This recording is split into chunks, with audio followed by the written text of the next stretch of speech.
오늘은 이제 스가랴서 8장에 들어갑니다. 그런데 이제 그리고 챕터가 완전히 바뀌었죠.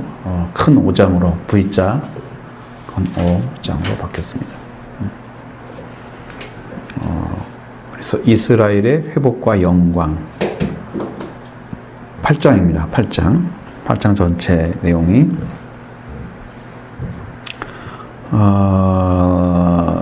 이스라엘 회복과 영광, 이것이 이제 앞에서 말씀드린 1장부터 6장까지는 6가지 환상, 8가지 환상을 통해서 예루살렘 성전과 도성이 어떻게 회복되어질까를 말씀했습니다. 근데 7, 8장은 현장에서 하나님께서 기뻐하시는 어떤 삶의 회복을 말씀하고 있습니다. 그러니까 삶이 회복되는 것. 앞에서는 성전 재건, 그 다음에 예루살렘 성의 회복을 말했지만 7, 8장에 넘어오면 이스라엘 백성들이 현장에서 하나님의 삶을, 신앙의 삶을 회복시키는 것에 관심을 두고 있다는 거죠. 그것이 이스라엘 8장의 위치, 지금 8장의 위치를 말씀드리는 거예요. 18장이 거기에 있는데 8장이 지금 거기에 속해 있다는 거죠. 삶의 회복에 대한 하나님께서 기뻐하시는. 그래서 이 8장의 역사는 다리오 왕 4년 9월에 스가랴가 환상을 받기 시작한 지 2년 1개월이 되었을 때, 또 스룹바벨 성전이 절반 정도 지어진, 그런 반 정도 지어진 상태, 지금 그 위치에 있어요. 8장이 지금 말씀 전파되고 있을 때는 그 위치예요. 그래서 이 다리오 왕 4년 9월이라는 것이 앞에서 이제 얘기했죠. 앞에서 말씀드렸던 것처럼 사례원형 4장 7장에 지금 그 1절이 나오죠. 다리오 왕 제4년 9째 달 나오죠. 거기서부터 스가랴가 시작한 지는 2년 1개월 됐고 성전은 절반 정도 지어진 상태다. 이것이 세 가지 지금 현재 역사적 배경이 되겠죠. 그리고 이제 이스라엘 공동체에 대한 하나님의 꿈과 기대가 있습니다. 이스라엘 공동체를 하나님은 어떻게 만들기 원하시는가? 목적이 있어야잖아요. 비전이 있어야잖아요. 하나님도 그걸 제시를 해줘야잖아요, 우리한테. 그것이 있습니다. 그래서 하나님이 이스라엘 공동체를 향한 하나님의 꿈과 기대는 이스라엘 회복에 달려 있는데, 그 회복을 어떻게 하실 건가? 작은 일부 아주 작게 이제 번호를 쓰시면 예루살렘 성전의 회복입니다. 첫 번째는 아주 작은 1번. 그 다음에 2번은 예루살렘 도성 회복입니다. 그 다음에 더 넓어지면 이스라엘 사람들이 살고 있는 그 현장이죠. 이스라엘 신앙 공동체 회복입니다. 근데 이것도 안 이루어졌어요. 사실은 완전하게 이루어진 게 아니에요. 나중에 보면 말라기가 와서 끊어져 버리잖아요. 회복됐다고 하면 이 스가랴 선지자의 예언이 이루어졌겠죠? 이루어졌을 거예요. 안 이루어졌어요. 이제 네 번째는 모든 시대, 모든 교회의 회복. 이것이 이제 초점인 거예요. 예언이라는 것은 그 시대도 맞는 것도 있지만 그 시대에 이루어지지 않는 것은 후대에 이루어지는데, 그 이루어지는 것이 성전이라 할지라도 성전이 교회로 바뀌어질 수도 있고. 당시는 성전이 맞죠? 왜? 구약 시대에는 교회가 없었잖아요. 처음부터 없었잖아요, 교회라는 것 자체가. 그러니까 용어를 쓸 수가 없죠. 그러니까 신약에서는 교회가 나타나지만 그때는 교회라고 할 수 있는 부분은 광야교회란 말을 한번 쓰는데, 우리가 제 스데반이 순교할 때 쓰는 그 광야의 교회, 그 무슨 말이냐면 이스라엘 백성들 공동체를 광야교회라고 그랬어요. 광야에서 하나님께서 100몇만 명 넘는 그런 사람들 데리고 나가잖아요. 그 교회라고 일컫던 얘기는 있지만 교회라고 말하지 않는다는 거예요. 되게 그냥 모임이라고 일컬었지 교회란 말을 쓰질 않았어요. 없었어요, 그때는. 그냥 신약 시대에 오면 교회란 말이 사용되는데, 그것도 이스라엘 백성들이 사람을 얘기하는 것처럼 공동체가, 교회도 사람을 얘기하는 거예요. 교회 개념이 예배당 개념으로 바뀌었다. 우리는 그 개념을 완전히 되찾아야 합니다. 여기는 도림교회 예배당. 그게 맞아요. 밑에다 조그만하게 예배당 이렇게 써놓잖아요. 응? 그러면 말이 되는 거지. 이 예배당이죠. 여기 왔다 가서 교회 온 건 아니고요. 예배당에 예배를 드리는 집에 찾아온 거예요. 이제 그런 부분. 그 다음에 또 특징 중에 하나가 뭐냐면, 만군의 여호와가 말하노라. 이런 말씀을 10번이나, 한 장에서 10번이나 반복해서 얘기하는 거예요.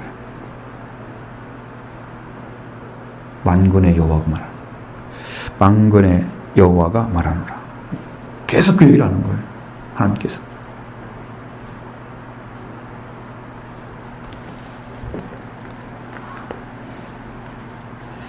그건 이제 뭐 때문에 그러냐면, 하나님과 관계 안에서 회복될 것을 말씀하기 위해서 하나님이 말씀하신다는 걸 계속 강조하는 거예요. 우리 귀에 하나님께서 하신 말씀이 들려오게 되면 여러분도 회복이 일어나죠. 부흥이 일어나지요. 영적 회복이 일어나고 부흥이 일어나고. 지난 월요일날 기도하러 갔잖아요. 나는 무슨 기도를 했냐면 계속 한 가지 기도만 시키는 거예요. 왜 그러지? 하나님께서 나는 하나님만 필요합니다라는 기도를 계속 시키는 거예요. 계속 시키는 거예요. 예전에 그런 기도가 했을 때가 성령 받을 때였어요. 다 내려놓게 하시는 거고 오직 하나님만 구하게 만드는, 그렇게 했을 때거든요. 그러니까 지금 그런 시기로 지금 온 것 같아요. 다시 한번 이제 교회에 성령이 부어지는 때가 오고 있나 싶을 정도로 초점을 거기다 맞추신단 말이에요. 한 가지만 기도하도록. 회복이 일어나야 됩니다. 하나님 음성이 들려오면 회복이 일어납니다. 만군의 여호와께서 말씀해 주시면 살아납니다. 듣는 자는 살아나리라. 음성이 들려오면 다 살죠. 그 음성은 살리는 음성입니다. 그러니까 음성이 들려와서 음성이 들려온 사람이 그 음성 때문에 깨어나죠. 영이 살아나죠. 그게 필요하기 때문에 하나님은 말씀해 주셔야 됩니다. 말씀하지 않는 신이 아닙니다. 신자를 달달 보면요, 볼시자에다가 납신자, 납이라는 뜻을 가진 것을 써요. 그래서 이게 뭐냐면 말씀하신다는 뜻입니다. 거기가 말씀을 보게 하시는 거죠. 보여주는 거예요. 말을 통해서 보게 하시는 거죠. 하나님께서. 신이라는 존재는 보아야만 되는 거고요. 말을 해줘야만 되는 거예요. 근데 나무로 만들었거나 돌로 만들었거나 이런 신들은 말을 못합니다. 그러니까 신이 아닌 거죠. 거기다 신이라는 말을 붙이면 이상한 것입니다. 이상한 거죠. 쓸 수 없는 용어죠. 조상신 뭐 그런 거 쓸 수가 없는 거죠. 신이란 말을 쓸 수가 없는 거죠. 자, 큰 1번입니다. 사랑 공동체입니다. 사랑 공동체. 1절부터 2절. 한번 같이 1절, 2절 읽어보겠습니다. 만군의 여호와의 말씀이 임하여 이르시되 만군의 여호와가 이같이 말하노라. 내가 시온을 위하여 크게 질투하며 그를 위하여 크게 분노함으로 질투하노라. 아멘. 하나님 하신 말씀은 질투하며 질투하노라. 질투도 두 가지로 가잖아. 분노하며 질투하노라. 한 가지 질투는 질투하노라.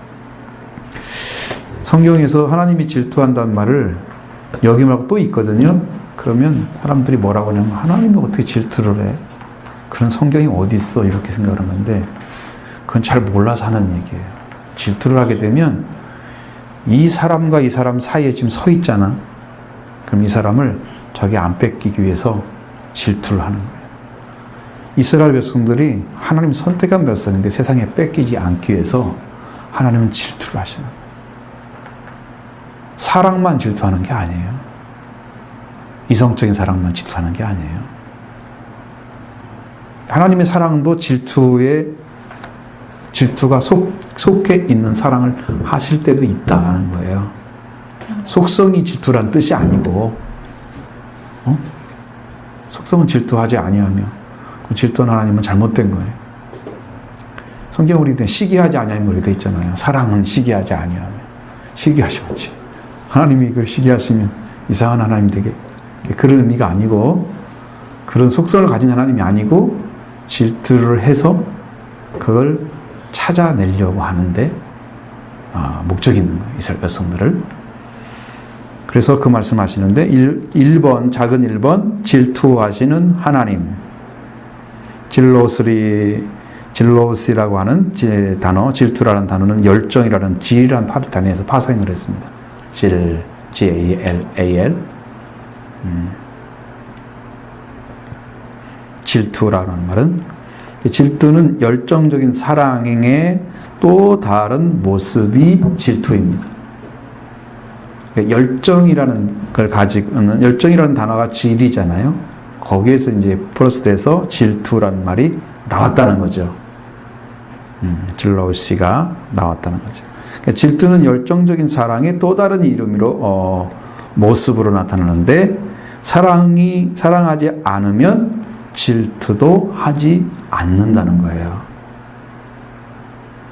그러니까 저것을 빼앗기지 않아야 된다라고 생각하면 그걸 차지하기 위해서 질투를 해야만이 어떤 방법을 도구를 사용하든가 어떤 수단을 사용하든가 해서 그걸 차지할 수 있도록 노력을 해야 하잖아요.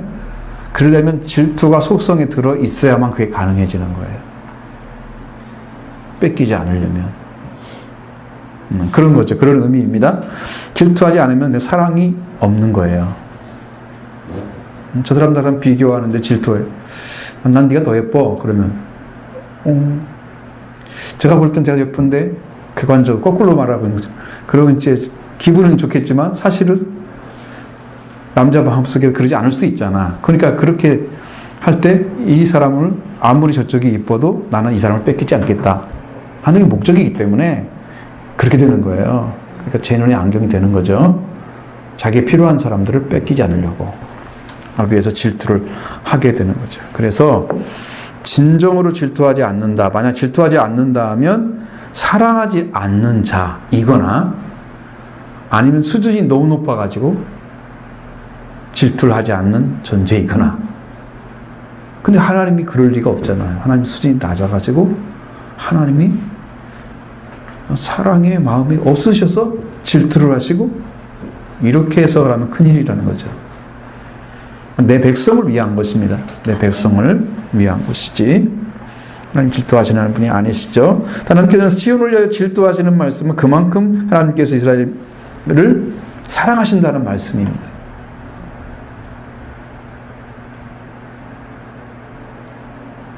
너무 편안해도 좀 이상했죠.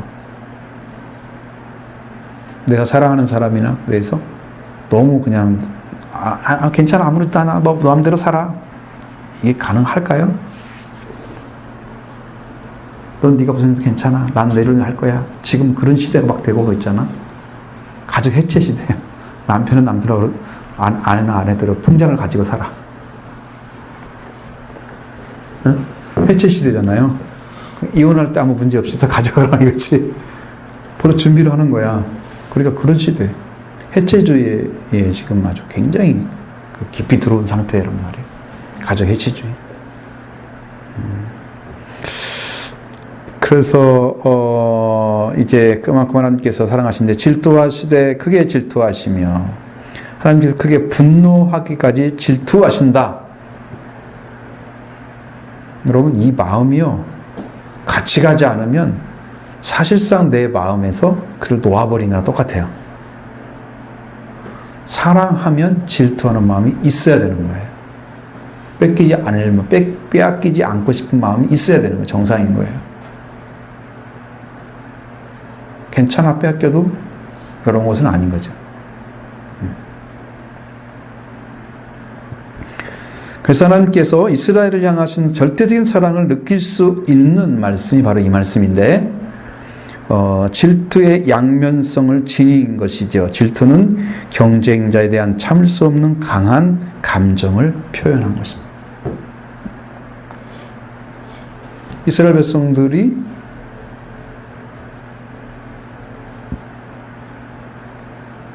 누구를 사랑해야 됩니까? 그런데 왜 하나님이 이스라엘을 사랑하십니까? 질투하십니까? 하나님이 아닌 다른 걸. 역설적이잖아, 역설적. 그죠? 하나님을 사랑해야 이스라엘 백성들 사랑을 받게 되잖아요. 근데 한 번 사랑해가지고 첫사랑을 통해서 하나님께서 계명까지 주셨잖아요. 십계명까지 주시면서 계약을 맺었단 말이에요. 그러니까 그 사랑은 절대적인 사랑인 줄 알고 갔는데 나중에 사랑을 배신하잖아, 이스라엘 민족. 그러니까 하나님이 또 뺏길 수도 있는 거야, 세상에. 그래서 포로까지 갔잖아.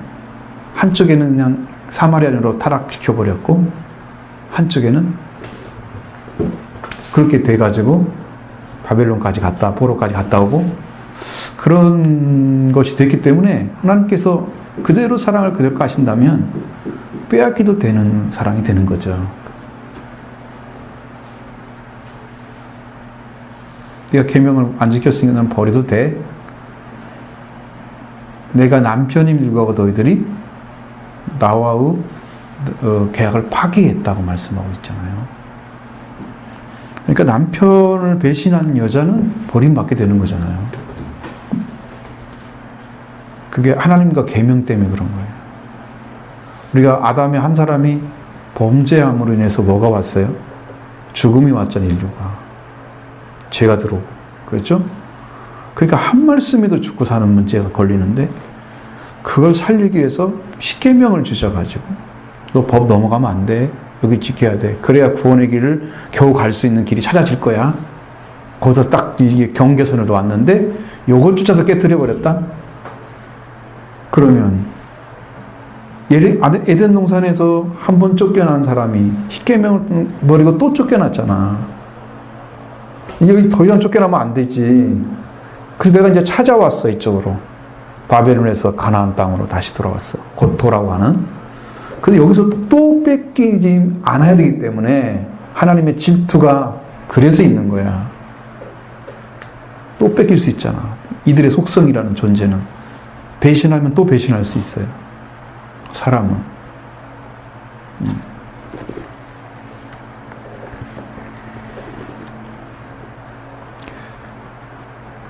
그래서 어찌 하나님은 이스라엘을 선택하셨고 이스라엘과 언약을 맺으셨습니다.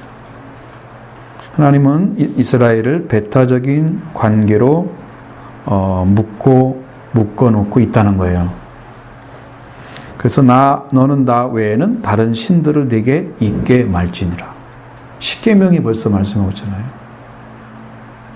출애굽기 3장 20장 3절에 말씀하고 있잖아요. 그러니까 하나님 외에는 다 배타를 해야 되는 거야. 이거는 따라가면 안 되는 거야. 왜? 그 하나님만이 이스라엘을 선택하시고 그들의 아버지가 되시기 때문에, 그들의 왕이 되기 때문에 다스림 받아야죠. 백성이면. 그래야 하나님의 뜻 안에서 이스라엘 민족을 통해서 세계 인류를 구원하는 길이 열려진단 말이에요. 이 길을 파괴하지 버리게 되면 안 되기 때문에 하나님은 또 그걸 붙잡으시려고 일을 하시는 거예요. 끝까지 그렇게 하시는 거예요. 그래서 여호와는 흔히 질투하시는 하나님으로 나타나고 있습니다. 그래서 이스라엘은 여호와의 질투 때문에 언약을 어겼을 때 커다란 고난을 당하게 됩니다. 여기에 있는 말씀이 신명기 29장 20절로 28절. 이걸 다 읽어보면 좋겠지만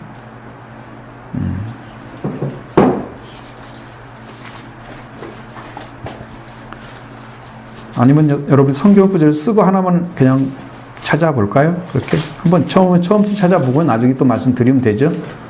한번 가서 읽어보세요. 신명기 29장 20절로 28절 한번 읽어볼까요? 한번 읽어봐요. 시작.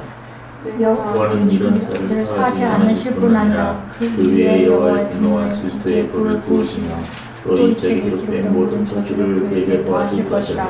여호와께서 그의 이름을 천하에서 지워버리실 때 여호와께서 곧 이스라엘 모든 지파 중에서 그를 구별하시고 이 율법책에 기록된 모든 언약의 저주대로 그에게 화를 더하시리라. 너희 뒤에 일어나는 너희의 자손과 멀리서 오는敵그 땅의 재앙과 여호와께서 그 땅에 유행시키시는 질병을 보며 그 온 땅이 유황이 되며 소금이 되며 또 불에 타서 심지도 못하며 결실함도 없으며 거기엔 나무풀도 나지 아니하니 옛적에 여호와께서 진노와 격분으로 멸하신 소돔과 고모라와 아드마와 스보임의 무너진 밭을 보고 부를 것이요 여러 나라 사람들도 묻기를 여호와께서 어찌하여 이 땅에 이같이 행하셨느냐 이같이 크고 맹렬하게 노하심은 무슨 뜻이냐 하면 그때 사람들이 대답하기를 그 무리가 자기 조상의 하나님 여호와께서 그들의 조상을 애굽에서 인도하여 내실 때에 더불어 세우신 언약을 버리고 가서 자기들이 알지도 못하고 여호와께서 그들에게 주시지도 아니한 다른 신들을 따라가서 그들을 섬기고 절한 까닭이라. 이러므로 여호와께서 이 땅에 진노하사 이 책에 기록된 모든 저주대로 재앙을 내리시고 여호와께서 또 진노와 격분과 크게 통한하심으로 그들을 이 땅에서 뽑아내사 다른 나라에 내던짐이 오늘과 같다 하리라. 아멘. 여기에 있는 말씀 중에서 뭐가 나와요? 질투의 불을 부으심 나오죠. 분노와 질투의 불을 부으심 20절에. 그러니까 하나님이 뺏기지 않겠다는 거예요. 그래서 우리를 끝까지 질투하시면 사랑하는 거예요. 너 그래도 내 말 안 듣고 이렇게 갈래? 넌 내 거야? 하면 안 돼! 그리고 딱 붙잡으려고 힘들게 해주는 거야. 또 어떤 막아버려. 어느 때는 생각도 못하게 만들고 환경을 막 조정해서라도 바꿔놓으려고 하는 하나님의 역사는 그렇게 이루어지거든요. 아멘. 그러니까 우리가 하나님의 질투 안에 들어가 있는 거란 말이에요, 지금.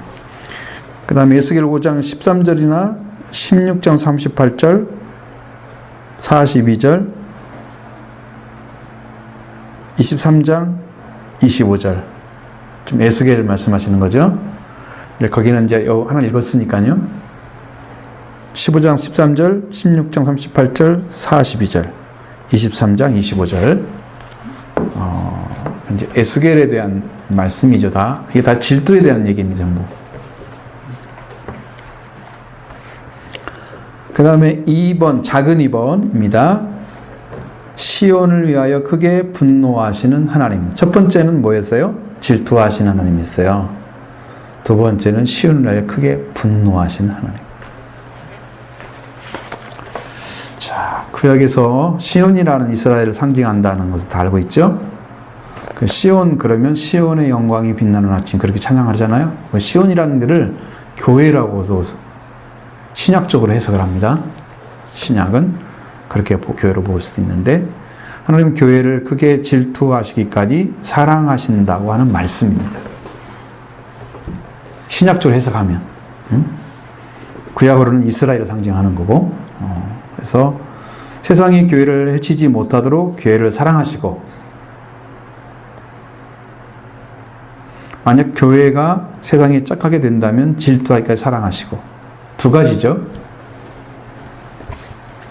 자, 하나님께 교회를 지키시잖아요. 교회를 해치지 못하도록 교회를 사랑해 주시는 것을 한 가지 하시고, 또 만약 교회가 세상과 짝하게 되면 크게 질투하시기까지 사랑하셔서 그것으로부터 쫙 갈라놓으려고 역할을 하시는 거예요. 그래서 어려움을 보내시고 고난을 주시고, 이스라엘 민족이 사사기 시대가 딱 들어가면 항상 그 문제가 나타나죠. 하나님께 돌아왔다가 조금 해이해지고 세상으로 나갔다가 다시 돌아오고 그러는데, 돌아오는 동기 중에 꼭 한 가지가 이제 외국에 있는 사람들, 그 백성들을 이용하죠. 전쟁을 준단 말이에요. 괴롭게 한단 말이에요. 쳐들어와가지고 큰 일도 안 해. 막 뭘 뺏어가고 막 그렇게 침략을 하게 만들어갖고, 그들이 하나님 좀 살려주세요, 그렇게 외치게 만들고, 그러면 사사를 보내서 다시 구원하시고 하는 역사를 하면서, 거기에 말씀에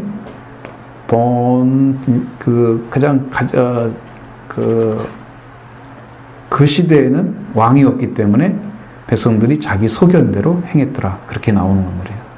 그러니까 왕이 영적인 지도 역할을 해줘야 되는 거예요. 지도자가 있어야 되는데, 지도자가 지도 역할을 못하면 그렇게 타락을 하게 된다는 거예요.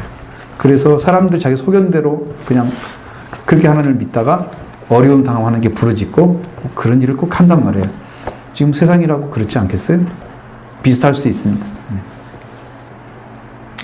그래서 하나님께서도 세상을 착하게 되면 교회를 사랑하기 위해서 질투를 하시는데 하나님의 사랑은 죄로 인해서 영원히 멸망할 수밖에 없는 인류의 죄를 용서하시기 위해서 예수 그리스도를 세상에 보내심으로 나타났습니다. 그 질투가 하나님이 아들을 주셔서 아들을 통해서 세상을 구원하기까지 하는 사랑으로 나타난 거예요. 여러분이 그 죄 가운데 사탄에 매여서 죽음에 속해 있는 자들을 살리시기 위해서 어떤 마음이 필요했겠어요? 첫 번째로는 저들은 내 것이야, 내 백성이야. 이런 것이 없다면 거기다 그렇게 투자할 리가 없어요. 아들을 죽기까지 투자할 리가 없어요. 하나님께서 가장 강력한 위력을 베푸신 것이 예수님의 죽으심을 통해서 부활을 시키는 거였어요. 죽은 자가 살리는 거였어요. 가장 큰 위력이란 말이에요. 강력이란 말이에요. 그렇게까지 해서라도 살리겠다는 거죠, 하나님은. 아멘. 그게 하나님의 질투에서 나온 거예요. 그러니까 긍휼도 있지만 긍휼은 용서를 비는 사람이 나타나는 거지. 용서를 해달라고 하는데 긍휼을 내버려 줄 리가 없잖아요. 사랑을 했는데 사랑에 대한 응답을 했을 때 긍휼을 베푸시는 거예요. 긍휼을 먼저 베푸시는 게 아니고. 그래서 이제 그런 부분으로 성경을 보면 하나님의 질투가 어디까지 갔느냐 그러면 한 생명도 놓치지 않겠다. 하나님께서는 모든 사람이 다 회개에 이르기를 원하신다. 그렇죠? 거기까지 가는 거예요. 사랑의 넓이가 온 인류예요, 온 인류. 아주 못난 이부터 아주 잘난 사람까지, 아주 가난한 사람부터, 땡겨놓은 남품 없는 거지부터 최고 부자 빌 게이츠보다 더 비싼 누가 제일 부자야? 지금 그 중국의 제일 부자가 누구야? 아랍에미리트의 만수르 거기까지. 하나님은 한 생명도 놓치지 않기를 원하시는 거죠. 아멘. 그래서 세상을 사랑해서 주신 거예요. 사람만 사랑하는 게 아니고 세상이 다 회복되기를 원하셔서 아들을 통해 회복되면 아들을 통해서 회복된 사람이 세상을 회복시킬 수 있어요.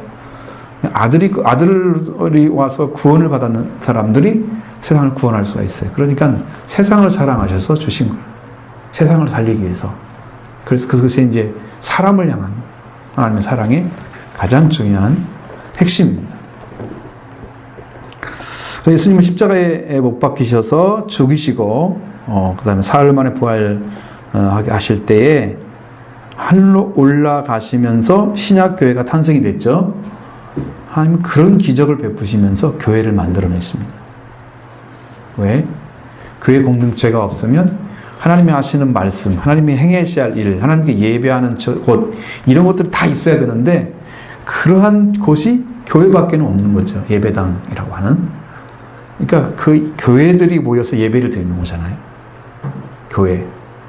한 사람 한 사람이 교회고 모인 사람들이 교회고 남은 예배당에서 예배를 드리는 거예요. 그러니까 그걸 만들어 주시기 위해서 그렇게 하는 교회가 있어요. 그건 교회는 중심이 뭐냐면 예수 그리스도 속죄와 부활과 성령이에요. 교회의 중심은. 그 다음에 사도들의 신앙은 예수님의 속죄와 부활, 그 다음에 승천 재림이에요. 거의 대부분이 사도들의 신앙이고 사도들 터위에 세워진 거예요. 교회가. 처음에 교회 시작할 때 성령이 오셨잖아요. 성령까지죠. 그 다음에 예수님 올라가시면서 재림 말씀하셨잖아요. 예수님 승기는 안 나왔어요. 올라가셨는데 어떻게 됐다 그런 말은 안 나와요. 성령이. 다른 성경을 보면 하나님 우편에 앉으셨다라고 말씀하시니까 예수님은 승기하신 거예요. 원래 자리로 돌아가신 거예요. 아멘. 그래서 영광을 받으신 거예요. 원래 영광을 찾으신 거예요. 그게 영광의 자리였어요. 그걸 내리고 오신 거예요, 이 땅에. 그런 주님 하나님께서 그런 은혜를 베푸셔서 교회가 태어났잖아요. 그러면 예수님께서 세상에 오심으로써 구약 시대는 종지부를 찍게 됩니다. 시대가 바뀐 거예요. 시대가. 구약은 뭘과 무엇을 가지고 이스라엘 백성들이 하나님을 섬기라고 말씀하셨나요? 율법하고 율법 안에 하나님 섬기는 방법 중에 가장 중요하게 쓰여지는 것들이 정결법이에요? 아니죠. 근데 예수님 때는 그게 별로 안 나타났어. 구약에는 누차 하라고 말씀하셨어요. 제사제도죠. 제사제도 절기도 제사에 다 들어가잖아요. 이스라엘이 구약에서 제사와 율법으로 이스라엘 백성들이 하나님을 섬겨왔다 그랬죠. 그러면 신약 시대에 들어와서는 예수 그리스도를 말미암아 하나님을 섬기게 되었다. 그럼 뭘 대신하는 거예요? 제사와 율법을 대신하는 거예요. 예수 그리스도가. 그래서 성령의 생명의 성령의 법으로 죄와 사망벌에서 해방되고 하나님을 섬기는 거예요. 아들로서, 자녀로서 섬기는 거죠. 섬기게 되는 거죠. 그래서 이러한 우리가 행할 일은 품위 있는 종교 행사를 하기 위해서 존재하는 게 아닙니다. 멋진 행사를 하라고 우리 교회 이렇게 행사하는데 사람들 호응이 좋고 그게 중요한 게 아니라고. 그건 멋지게 보이겠지만 하나님 목적은 아니야. 종교적인 행사가 목적이 아니야. 또 종교를 유지하기 위한 모임도 아니고 종교를 활동하게 하는 것도 하나님 원하시는 게 아니고 하나님은 예수 그리스도를 통해서 죄와 사망을 다 이기신 사람들이 사랑하는, 서로 사랑하기를 원하십니다. 사랑이 회복된 교회가 최고로 높은 위치에 있는 교회입니다. 서로 사랑하는 교회가 최고의 위치에 있는 교회입니다. 큰 구원이 여기에 있습니다. 큰 구원이 형제를 사랑하는 마음을 찾는 게 큰 구원을 받은 거예요. 그래서 성경에서 하나님을 사랑하고 이웃사랑이 맨 마지막이잖아요. 하나님을 사랑하는 게 됐는데 이웃사랑이 안 됐다. 그럼 그 명의 율법이 완성이 안 됐어. 그럼 남을 사랑하는 자는 율법을 다 이루었느니라. 이 율법을 다 이룬 데까지 사랑이 이루어져야 그게 완전한 구원이고 이게 큰 구원인 거예요. 율법이 걸릴 리가 없잖아요. 사랑하는데 율법이 왜 걸려요? 그러면 이제 사랑하는 방식이 뭐냐, 또 목적이 뭐냐, 왜 사랑하는지를 알고 하느냐. 그러니까 내가 왜 사랑을 해야 돼요? 서로 왜 사랑해야 돼요, 교회에서?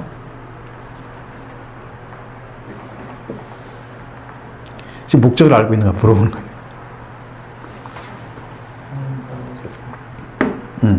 그렇죠. 하나님 사랑이. 하나님 사랑이 어떻게 나타났어요? 예수 그리스도를 통해 나타났죠? 그 사랑이 빚진 자들이에요, 우리가. 그러니까 내 안에서 사랑이 샘솟듯 나와야 돼요. 예수 그리스도를 통해서 큰 사랑을 받은 것이 우리 안에 나타나야 돼요. 나타나야 돼요.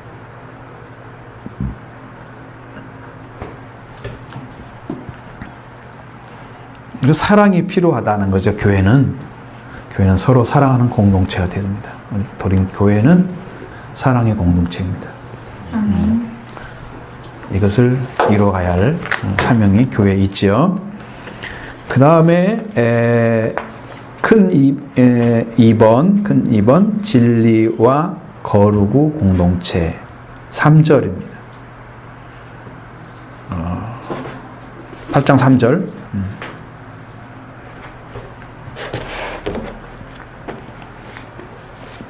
그럼 같이 읽어보겠습니다.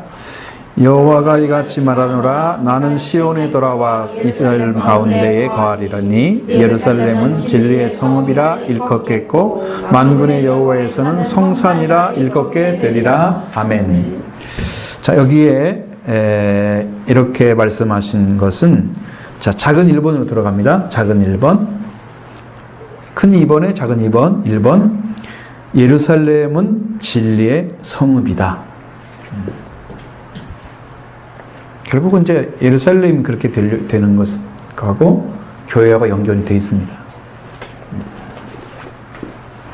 왜냐하면 예수님이 복음을 전할 때 예루살렘과 온 유대와 사마리아 땅까지 이렇게 갔죠. 그러니까 예루살렘이 먼저 회복이 되며 그 다음에 그 예루살렘을 포함하고 있는 유대가 회복이 되고 그 다음에 더 나가서 그 옆에 혼혈족인 사마리아가 회복이 되고 그 다음에 땅 끝까지 이제 가야 된단 말이죠. 뺑 돌아와서 인류가 다 회복된 다음에 맨 이스라엘까지 다 회복되어야만이 되는 거죠. 이제 그것이 이제 하나님의 말씀인데 교회가 이제 돼야 될 문제인데 하나님께서 거하시는 성 하나님이 어디에 거하시겠다고 그래요? 예루살렘 가운데. 하나님이 거처가 없어서 거하실 것 같아요? 하나님이 거처가 없어서 예루살렘 가운데 가서 오셔요? 성경의 예루살렘은 뭐라고 합니까? 거룩한 도성 그러죠? 거룩한 도성. 하나님께서 선택하신 도성이라 말씀하시죠? 하나님께서 거하시는 도시 이제 이렇게 말하는데 도시 우리는 성 그러면 옛말이잖아요. 옛날 말이 성이죠. 그러면 지금도 성이라고 쓴 데는 중국은 지금도 성이라고 쓰고 있습니다. 한자이기 때문에 한자라고 쓰는 것이고 지금 우리는 도시 그래서 시자를 쓰죠. 도자를 빼고 시 뭐뭐시 그렇죠. 상당히 큰 땅덩어리죠. 거기를 이제 무리를 이루고 사는 그 지경을 딱 이렇게 잡아가지고 그래서 거기에 도시를 만들잖아요. 이거 성이에요. 그 하나님이 거하시는 성. 자, 하나님께서 여호와 하나님께서 역사하시는 현장. 그곳에는 뭐가 중심이 되어야 되냐면 진리. 발음이 바탕이 됩니다. 발음. 바르다는 걸 알죠? 발음이 바탕이 되어야 한다는 거예요. 토대가 여러분 뭐가 돼야 되냐 그죠? 그 성이 세워지는데 뭐가 토대야? 그 사람들은 어떤 식으로 살아가고 무엇을 중심으로 살아가고 무엇에 의해 살아가고 이것이 이제 바탕인데 그 바탕이 진리여야 한다는 거예요. 진리여야. 가짜가 되면 안 되는 거죠. 세상의 가짜. 세상에 속한 하나님을 떠난 그런 것이 아니고 하나님께 소속되어지고 하나님부터 나온 하나님 중심으로 한 하나님만 위한 하나님과 함께하는 그런 도성으로 만들기 위해서 하나님 것이 먼저 와 있어야 되는데 그게 진리가 그것에 있어야 되고 거기에 발음이 바탕이 돼야 돼. 발음. 바르다는 의미죠. 올바름이란 말인데 발음이란 올바름. 이 바탕이 되어야 한다. 불의, 죄, 타락, 타협함이 있는 곳에는 하나님의 통치가 실현될 수가 없습니다. 자, 불의를 하거나 죄를 짓거나 타락을 했거나 타협. 적당히 이제 이렇게 타협하는 거야. 세상하고 이렇게 삶이. 응? 아니면 뭐 타락을 해서 떨어져 버렸거나 아니면 죄를 짓고 있거나 불의를 옳지 않은 것을 이제 계속 따라가게 되는 거죠. 옳지 않은 걸 따라가면서 죄가 오는 거잖아요. 그리고 그게 타락이 오고 그 다음에 그 멸망이 오는 거잖아요. 응? 그래서 그것이 있지 않는 성. 그렇기 때문에 하나님의 진리, 임재와 진리 그리고 거룩함은 공존하는 원칙이 되는 거예요. 우리의 사고 속에도 딱 그게 박혀져 있어야 돼요. 하나님이 중심이냐 아니냐. 하나님 말씀이 중심이냐 아니냐. 예를 들어서 여러분 하나님을 믿는다고 하는 걸 뭘로 증명할 수 있냐? 여러분이 하나님을 믿는다고 하면 뭘로 증명하나요? 뭘로? 응?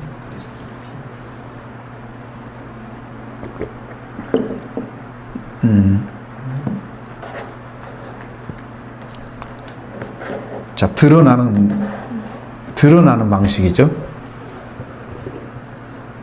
응? 드러내려고 할 때 이 사람은 어떤 삶을 살고 있다? 뭘 따르고 살고 있다? 뭘 따라서 살아가는? 그죠? 하나님께 주신 하나님의 말씀이 중심되어서 그 삶을 살아가고 있다. 물론 이게 영으로 오지 않으면 안 되지만 그 표현은 삶으로 나타난단 말이에요. 결국은 이제 말씀을 따라가는 거죠. 그래서 하나님께서 우리 가운데 오셔서 그리고 말씀하시고 그리고 거룩하게 우리를 구별하시는 이것 공존하는 법칙이라는 말이에요. 이것이 있으면 자 내가 어느 부분에 속해야 된다고 하면 여러분도 그것에 속했느냐 안 속느냐에 따라서 여러분에게 말씀이 오느냐가 결정이 되는 거예요. 교회 밖에서 말씀 들을 수가 없는 거죠. 속되지 않은 사람이 말씀에 귀 기울일 리도 없죠. 어디에 소속됐느냐라는 게 중요해요. 내가 어디에 마음을 두고 신앙생활하지? 시작을 하고 바탕이 되어 있지? 우리는 이제 성경을 중심으로만 이제 공부를 하기 때문에 다른 분들이 와서 이런 공부를 하게 되면 엄청 힘들어할 거예요. 너무너무 안 맞는 거지. 네, 말씀을 중심한 사고가 안 찾아져 있는 그냥 세상에 온갖 것들 다 들어올 수도 있고 어떤 사람들은 좀 나을 수도 있고 그래도 말씀을 찾는 사람이 있을 수도 있고 차이는 분명히 있겠죠. 근데 성경말 중심으로 이렇게 얘기하는 것이 쉽지가 않은 거죠.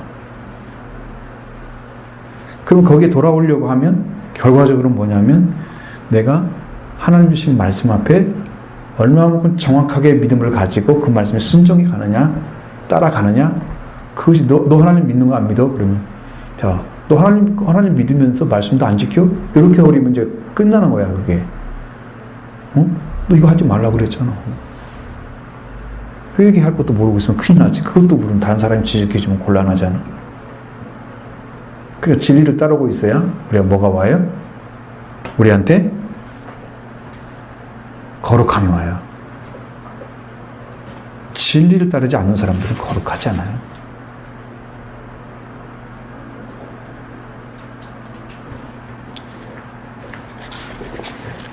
작은 2번입니다. 교회는 진리의 기둥과 터. 자, 교회에 대한 얘기는 시온에 대한 얘기를 하니까 교회로 지금 넘어왔죠. 왜냐하면 신약적인 해석을 하니까 그래요. 지금 우리가 신약 시대에 살고 있잖아요. 자, 진리의 기둥 2번에서 교회는 진리의 기둥과 터. 디모데 딤전 3장 15절.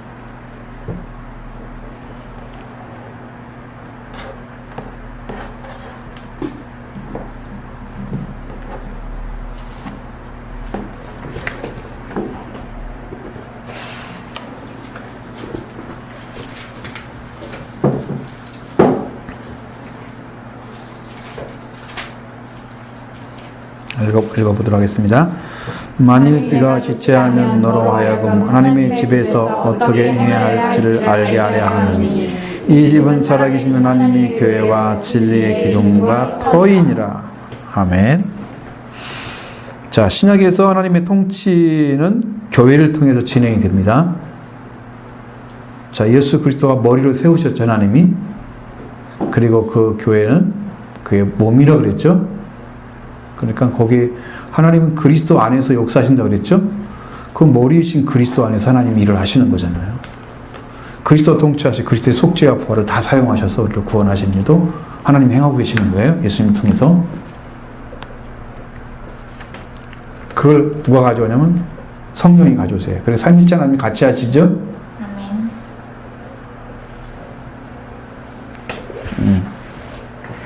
하나님 통치가 이제 교회에서 이루어지는데 그 때문에 교회는 진리의 기둥과 터가 되어야 한다는 거예요. 진리가 튼튼하게 서 있어야 한다는 거죠. 기둥처럼. 바탕은 진리가 되어야 한다는 거예요. 성령에서 진리이신 분이 예수님이잖아요. 내가 길이요 진리요 생명이요. 예수님이 진리죠. 그러니까 우리의 진리는 그리스도가 돼야 되고 우리의 터가 그리스도라는 뜻과 똑같은 것입니다. 진리라는 것은 그리스도가 우리의 터가 있고 진리가 우리 터인 거죠. 예수님이 우리 그 자리에 서 계신 거예요. 그래서 교회가 잘못하게 되면 하나님의 집의 기둥과 터가 무너지고 초토화되는 거죠. 교회가 다 부서지는 거죠. 사탄이 주로 우리한테 우리를 이제 교회를 공격하는 대상이 뭐냐면 이 말씀에 대한 공격을 해요. 그러니까 사탄이 말씀을 올바로 선포하면 그 말씀을 못 듣도록 역사하는 게 많거든요. 그래서 제가 지난 토요일날 말씀드린 것처럼 엄청나게 준비를 많이 하고 오시라고, 컨디션 최고로 위치에 올려놔라, 집중해서 말씀 들을 수 있도록 준비하라. 그렇게 해서 사탄이 틈타지 못하도록 말씀 한 주간 들은 말씀이 새 힘이 돼서 어떤 신앙의 그 동력을 불어넣어주는 힘으로 사용돼야 되고, 그 다음에 찾아진 말씀이 있으면 그걸 붙잡고 기도하는 것도 되는 거니까. 그래서 준비를 철저하게 하셔야 된다. 그렇게 얘기한 거죠. 왜? 이 한 번 말씀이 그만큼 위력이 있기 때문에 그런 거예요. 힘이 있다는 거죠. 아멘. 응?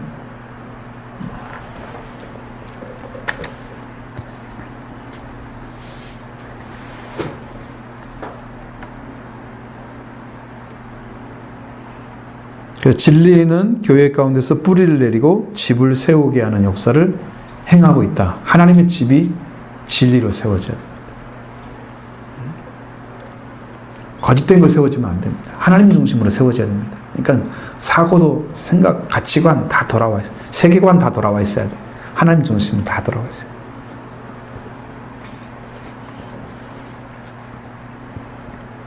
그리고 이제 우리가 몸담고 있는 교회는 어떤 역할을 해야 되냐면, 세상에 우리가 진리의 교회는 진리와 거룩함을 보여주어야 한다는 거예요. 그럼 나한테 나타날 것이 뭐가 있어요? 나를 통해서. 자, 예수님이 우리 통해 나타나려면 어떻게 돼야 돼요?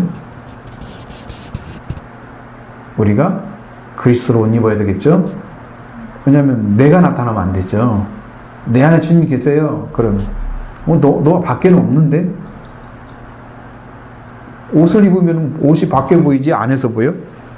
안 했다고 어떻게 입어 옷을? 밖에서 보이지. 응? 끝에는 다 겉옷은 다 밖에 입어 보이는 거잖아. 그렇죠? 그럼 속사람은 영적으로 입는 거지만 겉사람은 그리스도로 나타나요. 그리스도의 구원받은 모습으로 영적인 부분이 보여져야 사람들이 알 수가 있어요. 진리도 진리와 거룩함이 보여지는 것이 교회의 모습이어야 된다는 거예요. 그러니까 얼마나 중요한 부분이냐 그러면. 근데 우리가 그렇게 되려고 하면 반드시 속죄와 부활이 와야만 이루어지기 때문에, 그래서 그 부분이 안 되고서는 교회가 길리의 기둥이 됩니다. 터가 됩니다. 그건 돼야 된다는 거지 됐다는 얘기는 아니거든요. 이제 여러분도 생각해야 될 것이, 내가 그리스도와 함께 십자가에 못 박혔나니, 그렇게 얘기했잖아요 바울은. 그런즉 이제 내가 사는 것이 아니고 내 안에 그리스도에서 사신 것이라. 그렇게 나오죠. 자, 못 박혔나니라는 것이 지금 바울은 십자가에서 안 내려왔어요. 못 박혀 있는 거죠. 죽어 있는 거죠. 바울은 죄에 대해서 죽어 있다고 그랬고, 율법에 대해서, 세상에 대해서 죽어 있다고 그랬거든요. 그러니까 죽어져 버리면 거기서 나오면 안 되죠. 나는 죽고 그리스도가 일하도록 만들어요. 그럼 나는 활동하는 게 아니고, 내 다음에 주님이 나의 주인이 되셨을 때, 그리스도 주인 됐을 때는 나의 나머지 생애는 주님이 살아가시는 거예요. 내 안에서. 그런 인생이 되어져야 그가 복음을 전할 수 있어요. 십자가에 내려오면 안 되죠. 못 박혔나니. 못 박혔는데 내려왔단 말이 없어요. 못 박혀 있는 거. 나는 죽어버리는 거죠. 여전히 내가 살아가지고 내 욕심과 방법대로 또 신앙생활을 하고, 또 예수 믿는 것처럼 살다가 문제 생기면 내가 덜 죽었구나, 또 싸우고, 이렇게 되는 거 바람직하지 않아요. 죽을 때까지 가셔서 안 내려오셔야 됩니다.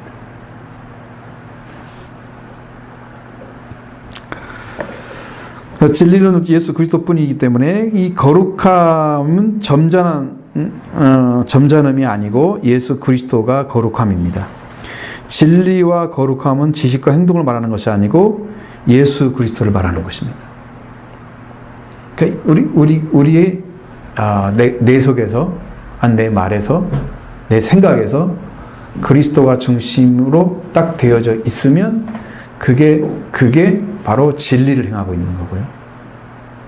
진리로 지금 살아가고 있는 거고요. 그렇게 돼서 우리가 우리 자신들이 어떤 행동이 아니고 여러분에게 드러나고 있는 모습이나 삶을 가리키는 것입니다. 우리 질간 사람 이렇게 살아야 돼. 슬로건을 외치는 게 목적이 아니고 사라지고 있는 것을 요구하는 것입니다. 성경은 사라지고 있는 것. 그러니까 나는 수동적이 돼야 됩니다. 주님이 오셔서 주님이 내 안에서 살기 때문에 주님이 사는 삶을 나는 살아드리는데 그냥 따라다니는 자가 돼야 되는 거죠. 그리스도가 내 안에 사셨고 나는 죽었는데 내가 왜 살고 있습니까? 그러면 죽음은 아니죠. 십자가에 내려왔네 벌써. 이러면 안 됩니다.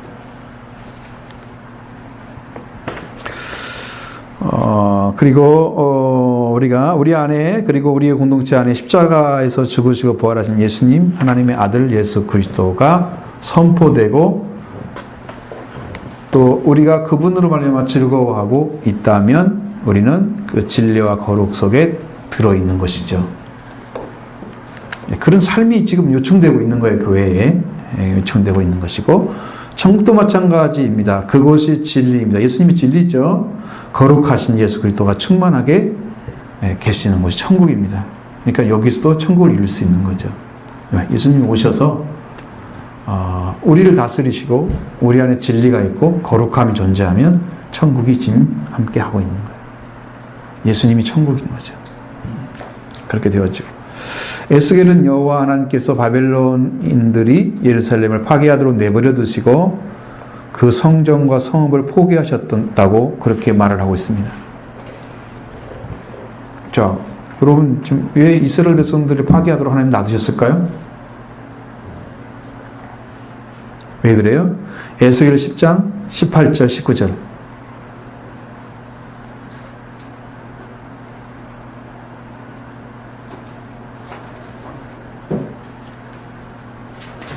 자, 바벨론 사람들이 예루살렘을 파괴하도록 내버려 두신 성전과 성을 포기하신 그 말씀은 왜 그랬을까?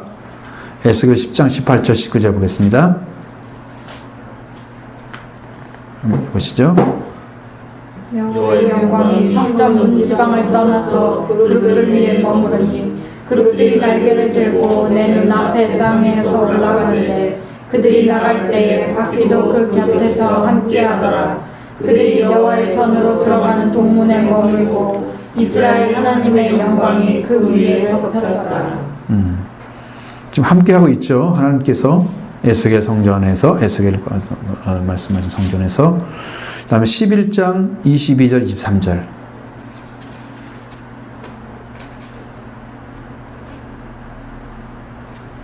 거기를 한번 읽어보시죠. 시작. 그때에 그룹들이 날개를 드는데 바퀴도 그 곁에 있고 이스라엘 하나님의 영광도 그 위에 덮였더니 여호와의 영광이 성 가운데서 올라가 성 동쪽 산에 머무르고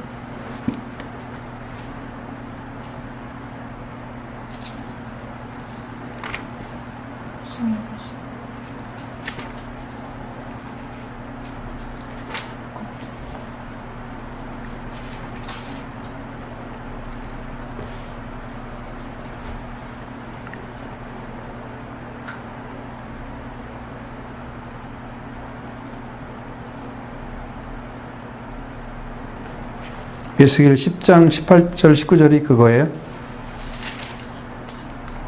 뭔가 지금 뭐가 잘못됐죠?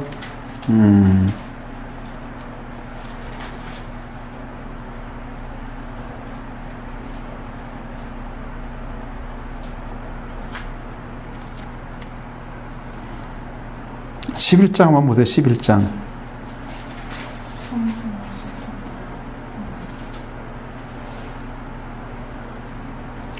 내가 그들에게 한 마음을 주고 18절 19절 그들이 그리로 가서 그 가운데의 모든 미운 물건과 모든 가증한 것을 제거하여 버릴지라 내가 그들에게 한 마음을 주고 그 속에 새 영을 주며 그 몸에서 돌 같은 마음을 제거하고 살처럼 부드러운 마음을 주며 주었다고 나오죠. 23절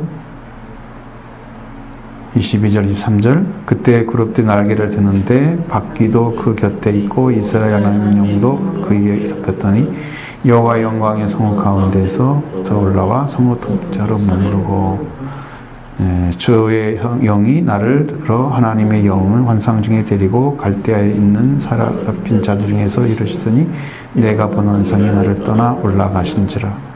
자, 그래서 순대로 주님께서 스스로 보신 대로 말을 하니라. 요 이제 성경에서 이제 오류를 범한 거예요. 그러면 이 성경이 아닐 수도 있어요. 자, 그러면 제가 이제 한 가지 방법을 선택하겠습니다.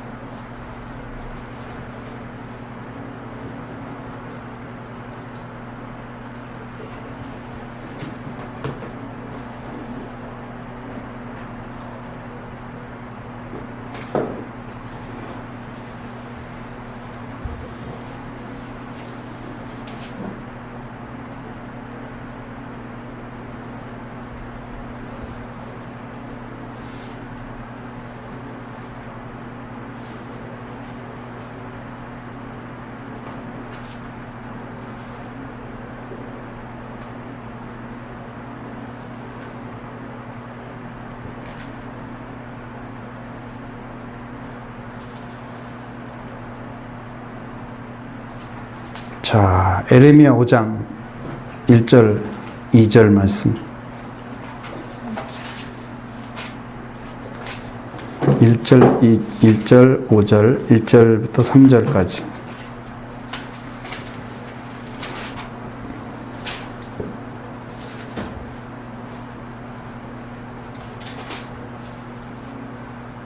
보죠.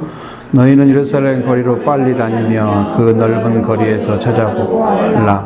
너희가 만일 정의를 행하며 진리를 구하는 자를 한 사람이라도 찾으면 내가 이 성읍을 용서하리라.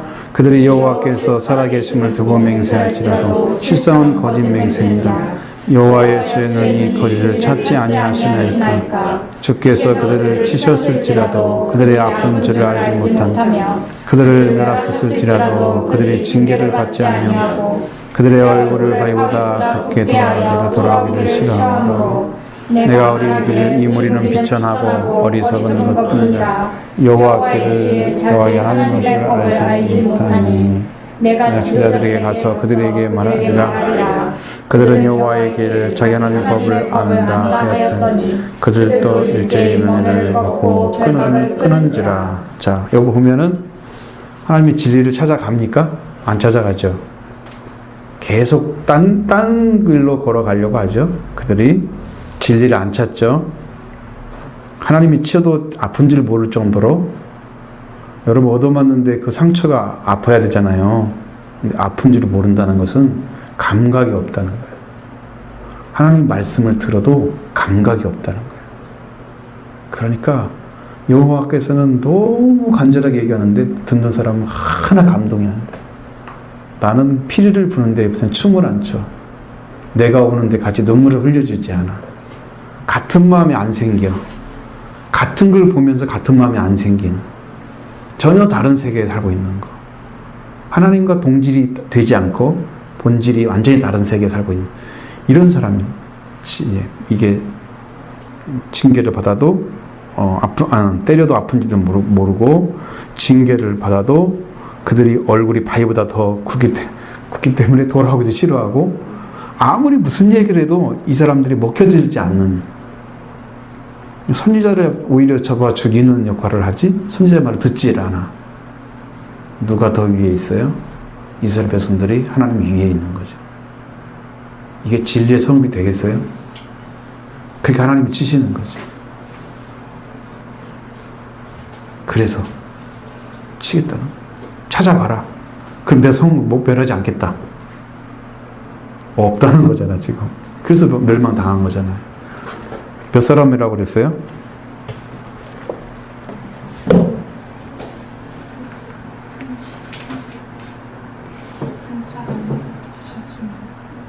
단 한 사람이라도 찾으면 된다고 그랬어요. 그런데 한 사람이 없었어요. 지금 어떻게 해요? 지금 있을까요?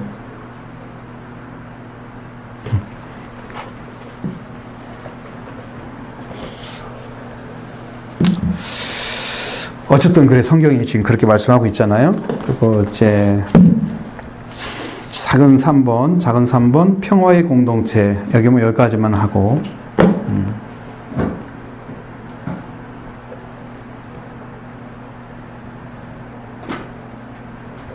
4절부터 5절의 말씀입니다. 같이 합니다. 만군의 여호와가 이같이 말하노라. 예루살렘 길거리에 늙은 남자와 늙은 자들이 다시 앉을 것이라. 다 나이가 많으므로 저마다 손에 지팡이를 잡을 것이요 숲의 거리에 소년들이 가득하여 거기서 뛰놀리라. 아멘. 자, 이스라엘 백성들이 이제 뭐가 된다는 거예요? 평화의 공동체가 된다는 거죠. 평화의 공동체가 된다는 거죠. 그래서 사람들이 다 살고 있잖아요. 거기에 지역에. 이스라엘 백성들이 바벨론에서 귀환할 때에 모든 힘든 여정으로 노약자들 가운데 도중에 포기한 사람들이 많았을 것입니다. 근데 전쟁에서 가장 큰 피해자는 노인들이잖아요. 대부분 못 도망가고 다 희생을 당하죠. 그 노약자들이 거리에 가득하다 하는 것은 평화가 있지 않으면 있을 수가 없는 거란 말이에요. 그래서 이제 평화의 공동체가 되는 거예요.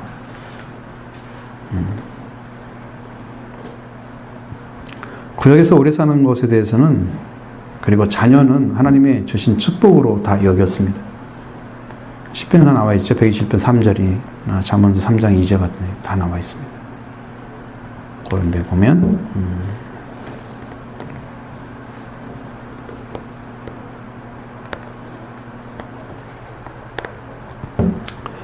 자, 진리의 성읍이라고 하는 부분을 이제 조금 더 포함해서 말씀드리면 예루살렘 새 이름은 진리의 성읍과 성산이라고 했죠. 앞에서 진리의 성읍 성산 그랬습니다. 이전의 예루살렘은 진실하지 못했으나 지금의 예루살렘은 이사야가 약속한 것처럼 진실해졌음을 암시한다. 새 이름이 진리의 성읍과 성산이라고 했습니다. 그러니까 진실해진다는 것과 진리는 같이 간다고 말씀드렸어요. 에메스라는 단어가 그렇게 얘기하는 거예요. 신앙의 아랫대와는 다른데 에메스라는 단어는 그걸 얘기합니다. 진실과 진리는 같이 있어요. 진실하지 않은 사람은 진리를 깨달을 수가 없어요.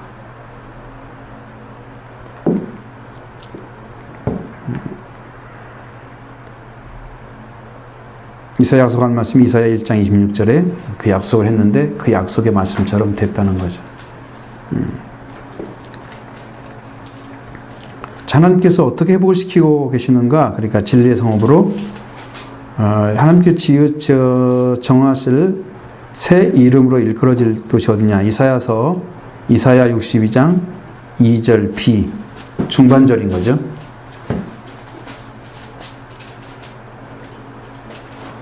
부터 4절까지 이사야 62장 2절 중반절 B부터 62장 4절까지 자 보겠습니다.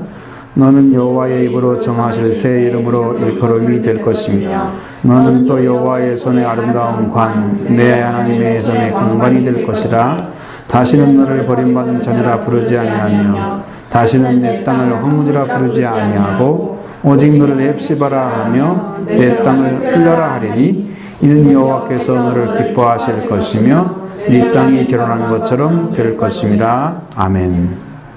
그러니까 하나님께서 이루는 새 이름을 주셨죠. 땅으로 땅의 이름을 정하실 새 이름. 그래서 여호와의 손에 새 이름을 주시고 여호와의 손에 아름다운 관 내 하나님 손에 왕관이 될 것이라.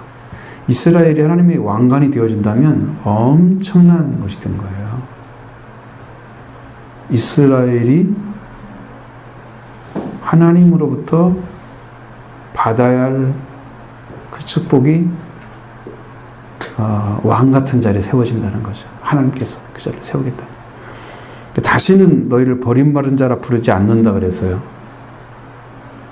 야, 너는 옛날에 어디 갔다 왔잖아. 그러면 그게 뭐가 돼요?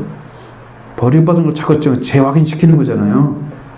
다시는 너를 버림받은 자라 부르지 않는다는 것은 그런 상처를 아예 없애버리겠다는 거예요. 여러분도 이제 그렇게 되어야 죄를 용서받은 거예요. 우리의 죄가를 동에서 송이 서에서 본 것처럼 멀리 옮기셨다. 서로 만날 수 없게 만들어버린 거예요. 응? 그 죄는 따로 있고 나는 따로 있는 거야? 그 기억나게 계속 해봐요. 부르면 어떡해요? 계속 아프지. 안 부르는 거야. 나는 너를 버림받은 자 부르지 않을 것이다. 다시는 부르지 않을 것이다. 그렇지? 그 다음에 너 다시는 내 땅을 황무지라 부르지 않을 것이다. 어떻게 됐는데? 70년 동안 황무지 됐잖아. 사실적으로. 근데 다 회복하겠다는 거죠. 그러면서 너는 헵시바라. 내 땅을 뷸라라 할 것이다. 헵시바가 뭘까요?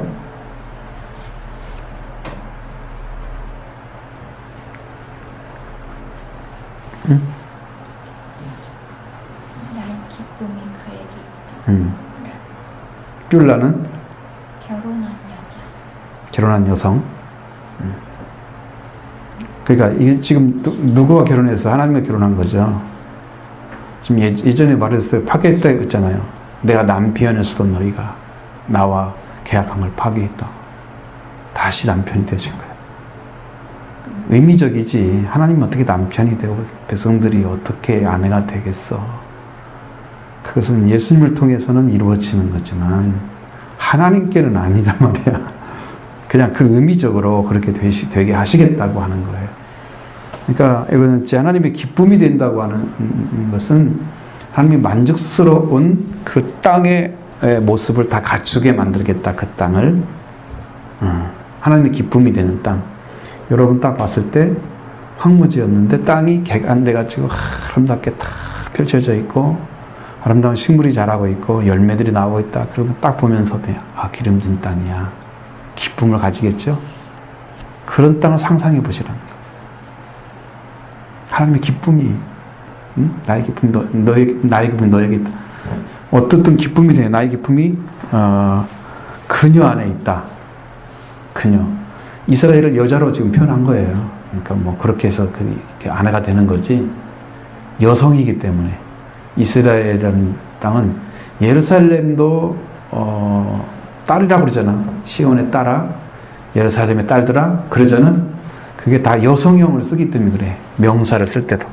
예루살렘이라는 성 자체가 명사형 예루살렘이 여성이야. 그래서 그런 거지.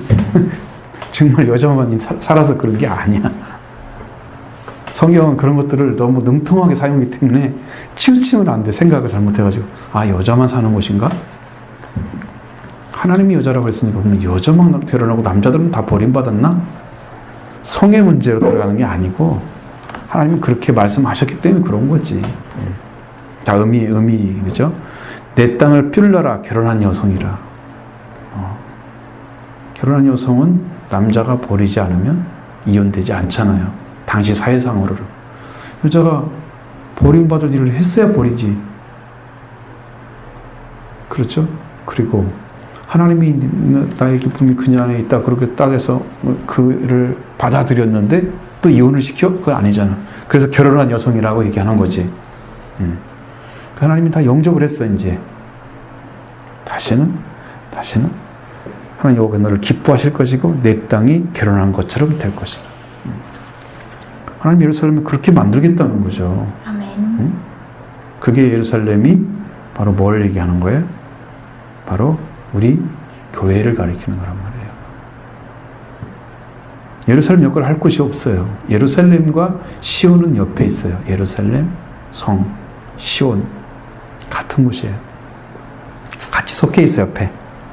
그러니까 그 이름을 부르기도 하고 예루살렘 성으로 부르기도 하고 시온의 이름으로 부르기도 하고 그러는 거지. 교회와 같은 겁니다. 그렇게 하나님께서 행하시겠다는 거죠. 그렇게 이제 그리고 이제 사장 그렇게 말씀드린 것처럼 4번에 평화의 공동체가 연결되는 거예요. 그렇게 해서 진짜 이렇게 하나님께서 우리를 어마어마하게 복된 자로 다시 회복시켜주는 교회의 모습을 회복의 모습을 보여줬습니다. 지금 그렇죠? 아멘. 그러니까 우리가 하나님의 질투에 의해서 시작된 것이 결론은 회복이다. 그 목적 다 이루어졌죠.